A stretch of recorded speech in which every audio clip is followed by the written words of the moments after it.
Nous sommes étrangers dans ce monde. Tous les élus sont étrangers dans ce monde. Les élus sont appelés à s'assembler comme une famille. Une famille, un père, une mère et les enfants. C'est ce que Dieu appelle la maison. Une maison, c'est un père, une mère et ses enfants, qu'on appelle en réalité une maison. Dans le langage spirituel, et c'est le langage spirituel qui est la vérité. C'est le langage spirituel qui est le sens vrai. Noé et ses enfants et sa femme sont appelés une maison. C'est pourquoi Dieu a dit à Noé, toi et ta maison, entrez dans l'arche. En vérité, l'arche, c'est la gloire. Et pareil à la gloire de Dieu. Nous avons été privés de la gloire de Dieu. Parce que quand tu es privé de la gloire de Dieu, tu es livré à la mort, à la destruction. Mais l'arche est une protection pour que tu sors victorieux. C'est ce qu'on appelle la gloire de Dieu.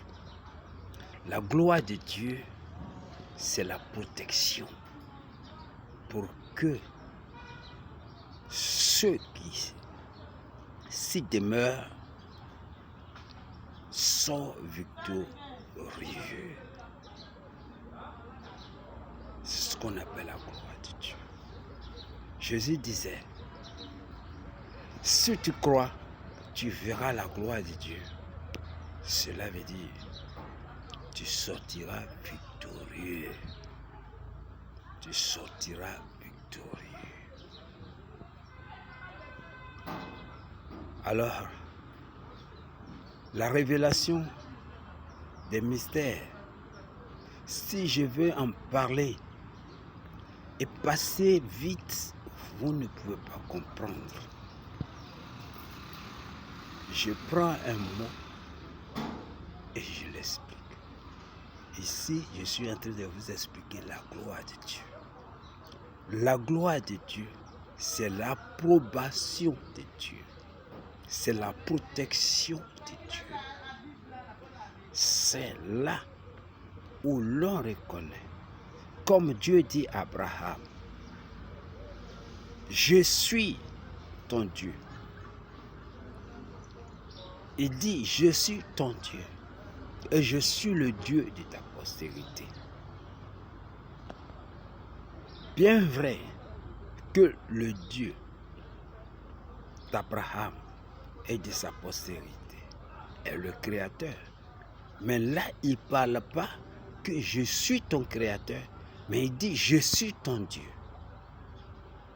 Parce que quand il parle de Créateur, il parle de celui-là qui a fait tout ce qui existe. Or, dans tout ce qui existe, Dieu manifeste la suprématie de sa force en faisant ce qui est vilain, ce qui est joli, ce qui est petit, ce qui est gros, ce qui est ténèbres, ce qui est lumière, ce qui est mauvais, ce qui est bon. Ça, c'est la dimension créateur. Mais la dimension Dieu est différente. C'est pourquoi, dans sa dimension, Dieu, il n'est pas Dieu de tout le monde. Il est le Dieu de ceux qui reçoivent la vie éternelle. Et cela est extraordinaire. Et cela est extraordinaire. C'est lui qui a créé Satan. C'est lui qui a créé la puissance du monde des ténèbres.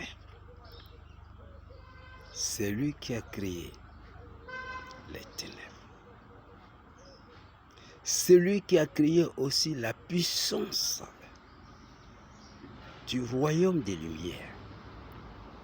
C'est lui qui a créé Jésus.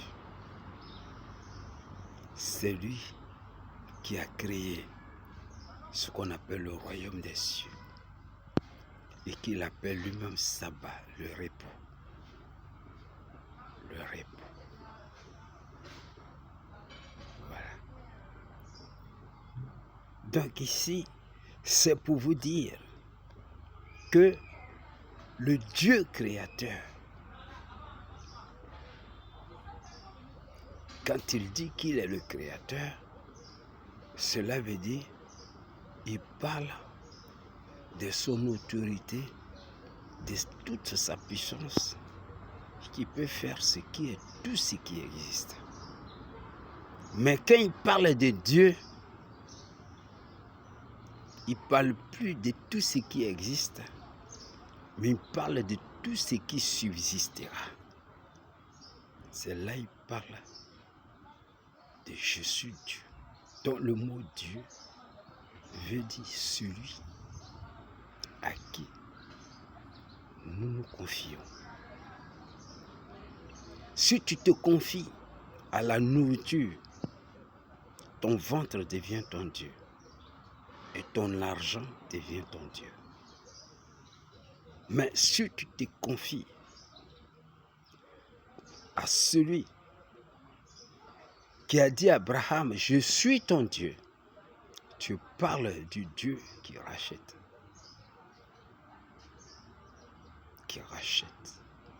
son peuple. Parce que ce qui subsiste est appelé à être racheté des objets inanimes. Tout ce que Dieu a créé, il y a des objets qui sont inanimes. C'est-à-dire, il y a des objets comme des pierres, comme des rochers. Il n'y a pas de vie en eux. Et il y a des objets qui, eux, ont la vie en eux. Ces objets qui ont la vie ne sont pas appelés les objets inanimés, mais sont des objets qui sont des êtres vivifiants. Oui, ce sont des objets qui sont remplis de la vie. Parce que ce qui est la vie n'est plus inanimé.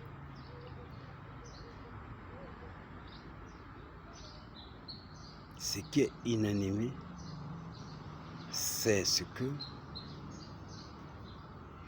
on ne peut pas lui permettre de vivre et de subsister sans que on lui redonne la vie. Donc les objets inanimés sont des objets qui n'ont pas de vie. Mais les objets qui ont la vie reçoivent l'éternité.